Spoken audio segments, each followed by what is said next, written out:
Hello and welcome to Down the Vent. My name's Joe, and today we're going to be taking a look at a push your luck bluffing game that'll be coming to Kickstarter in early July, Knights of Glory from Blue Gear Games. Let's check it out.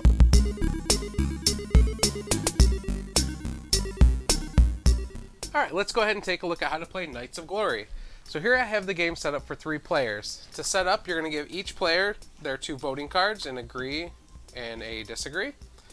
They're going to get 5 of the weapon cards, and to form the weapon deck there is a nice little chart that tells you how many of each to shuffle in to create it.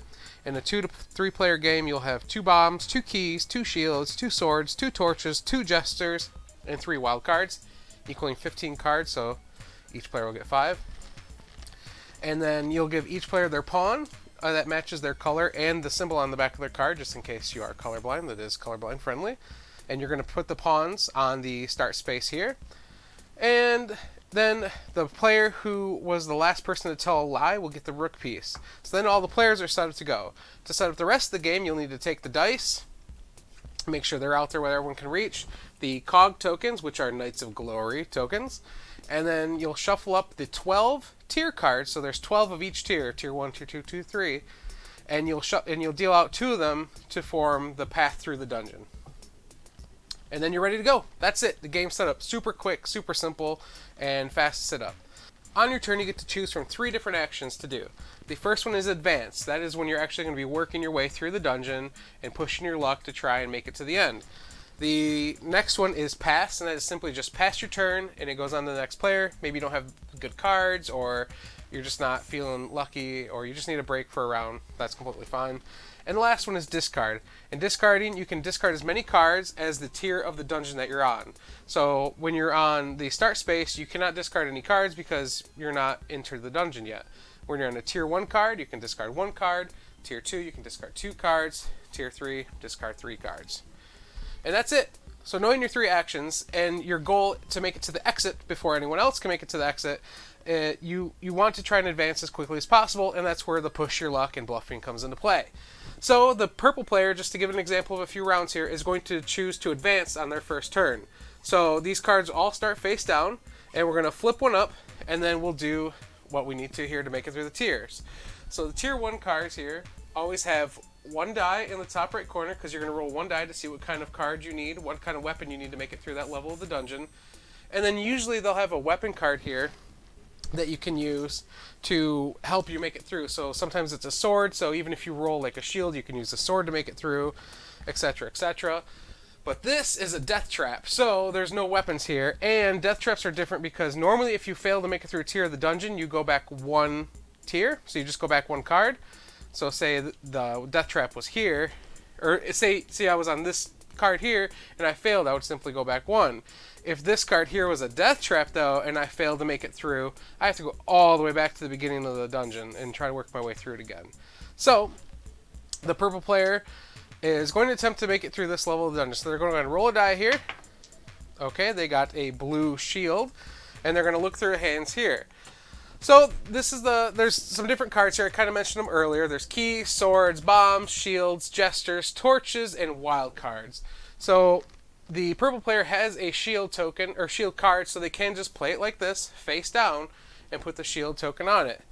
Then the blue and yellow player will have to choose, this is where the voting then comes in, if the person is bluffing, or if they think they're telling the truth. Well, we'll go ahead and reveal them at the same time. We both think they're telling the truth. So the purple player will go ahead and reveal. It's a blue shield, they were right, and they move on. Even if it wasn't a blue shield and people thought they were telling the truth, they would get to move on. They only do the check to see if it's they were bluffing if one person disagrees. We'll get to an example here soon. Alright, so the purple player was not satisfied with only taking 1 card. They think they're going to keep going. They're feeling lucky. Alright, so here, this is a normal room. You can use a sword, which is up here, a green sword, to help you get through this level if you need it. And you roll 1 die again. So they're going to go ahead and roll that die. And they got a key.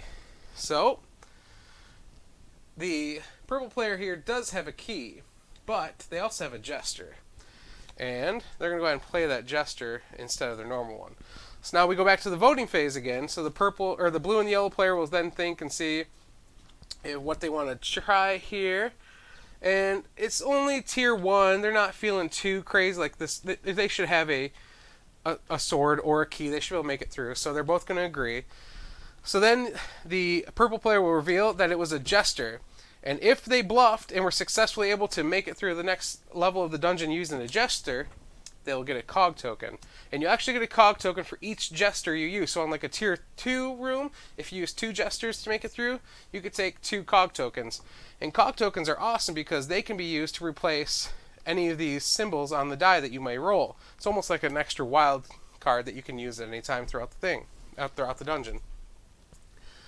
So now that they got their cog token, they're feeling really good. They're going to go ahead and roll and try to advance into the next tier of the dungeon. So here, this is a tier 2 dungeon. Now it requires 2 dice, and the bomb card can be used to like replace one of the dice that's rolled. Oh, a torch and a sword. Well, they're going to go ahead and do that and that. Alright, so the blue player here is kind of feeling shifty, thinking they don't have what it takes to make it through.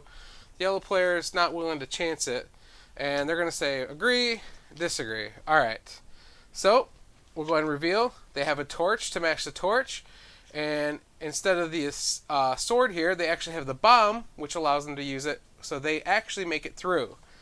That is not great for the blue player because they thought they were lying. So now the blue player, if they were here, would have to go back 1 level. So if you try to say someone's bluffing and they weren't, you actually lose. You have to go back 1 card in the dungeon.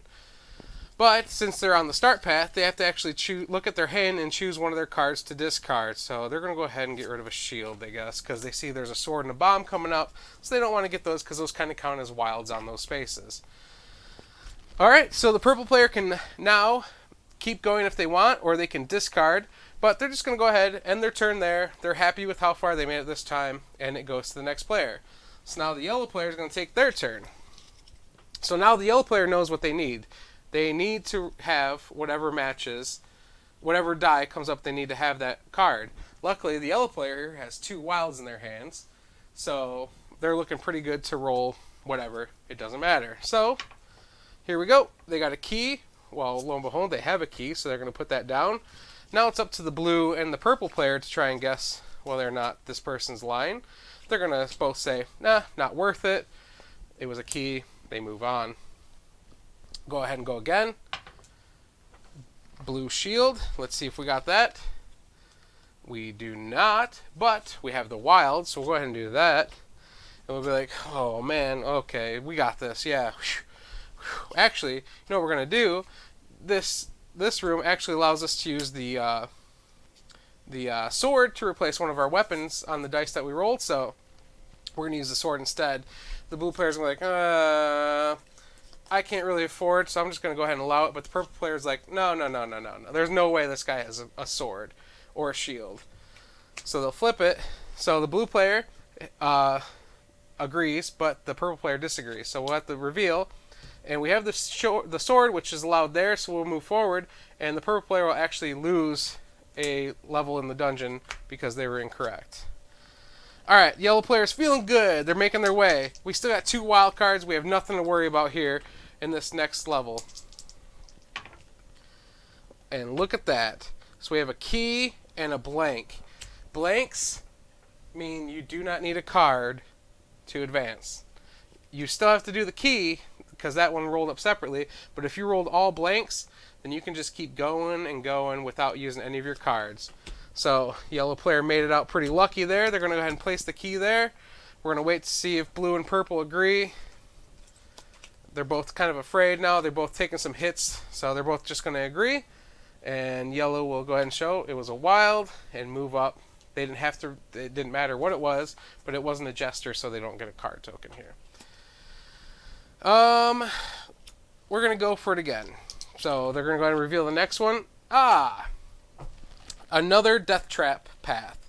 So, this death trap path is a tier 2 one, which is a little different. As you can kind of see, that second die there on the bottom is blue and glowing. That means you don't have to roll it. If you do roll it, though, and then you make it, then you get a cog token for each die that is like that. So on a tier 3, there will be 1 regular die and 2 blues.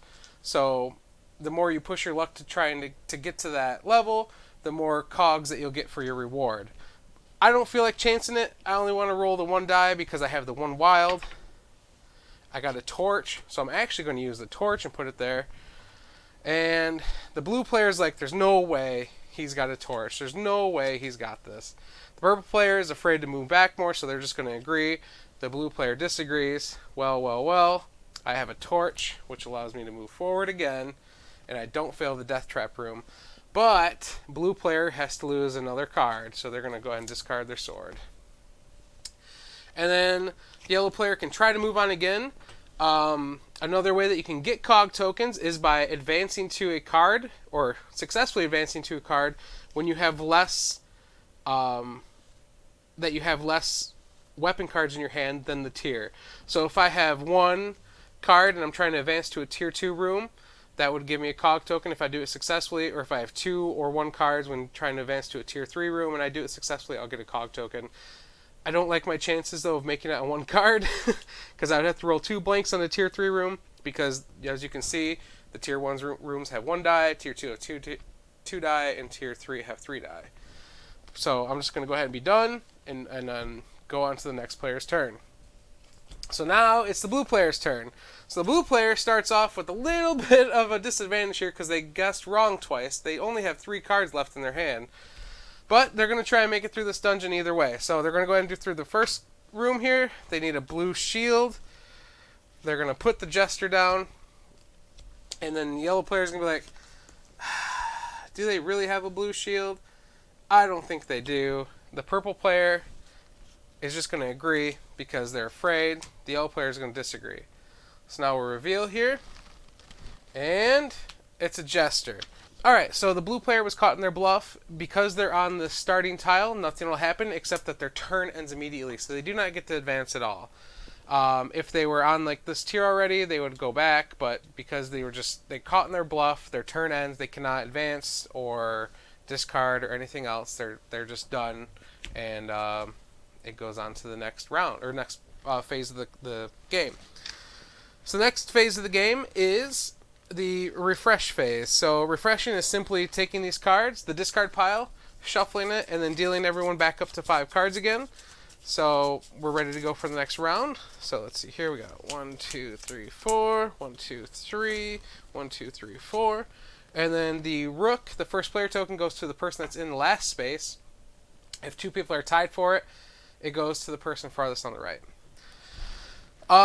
One more thing about cog tokens, the Knight of Glory tokens, before we wrap this up here.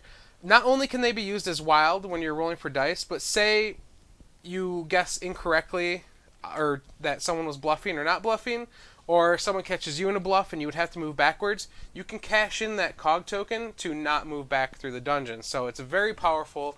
It's kind of a big deal to use them as just a wild card because they can be used to stop your backwards advancement, or the backwards advancement through the dungeon. So you got to really think about when you want to use them and plan them out and not just waste them throughout the game.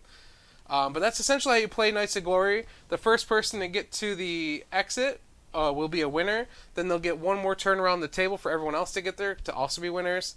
The thing is that when the first person makes it here, you'll turn in all these all your jester cards that you have in your hand for cog tokens, and then you can't bluff anymore. You have to just play the cards to match what you have on the die. So it's like played face up. And then when the first person makes it, the first tier of the dungeon actually collapses, and anyone that's on it is out of the game. And then if a second person makes it, the second tier of the dungeon will collapse, and they're out of the game as well. The other thing to note is that when you are trying to make it to the exit here, it actually takes 4 dice, and you cannot bluff to make it. You will have to roll 4 dice and have those cards. You play them face up. So, like, if I was trying to make it here, I have that. I have 2 wilds, so I could do that, and then I have 2 torches, so I actually would have failed, which means that I don't get to advance to the next dungeon. I would have to go backwards, and Yeah, if you have a cog token, that's a good spot to spend one, and then you discard all your cards and you get new cards next turn. And that's essentially the game. Um, let's go ahead, head up, and see what I think about Knights of Glory. All right, so what do I think about Knights of Glory? I like that they implemented some kind of like poker style mechanics where you can drop in and join up in the game like halfway through or whatever. I that's cool because it's good to play like at the beginning of the game night or if at the end when people are getting ready to go. You know, that way if someone's just arriving, you don't have to be like, oh well, you know, we're in the middle of the game, you got 30 minutes till we're done. They can literally just hop in and then start at the back with someone else and then go along the path and try to win as well. The push your luck and bluffing mixture in this game is interesting to me. I like that you could win on your first turn if you are super lucky with your dice rolls and keep getting blanks because you don't have to use any of your cards. You just move along through the different rooms. But that's not going to happen, and if it ever does happen, it's going to be like, oh my god, you remember that time? And you're going to be talking about it forever. I'm super unlucky when it comes to push your luck, though, so I'm more likely to make it through 1 or 2 rooms in a turn, and then probably fail and have to go back to the beginning. Anyways, I like the bluffing aspect because if you don't have the cards to actually like make it through the room, you can just put down whatever you have, and then hope that people don't or think you're telling the truth or don't want a chance that you're not telling a lie, because if they think you're bluffing and you're not, then they have to move backwards through the rooms. So that's a very interesting part to it. There's actually consequences to people trying to catch you in a bluff. So it's pretty interesting, neat, quick little game, super easy to pick up and learn.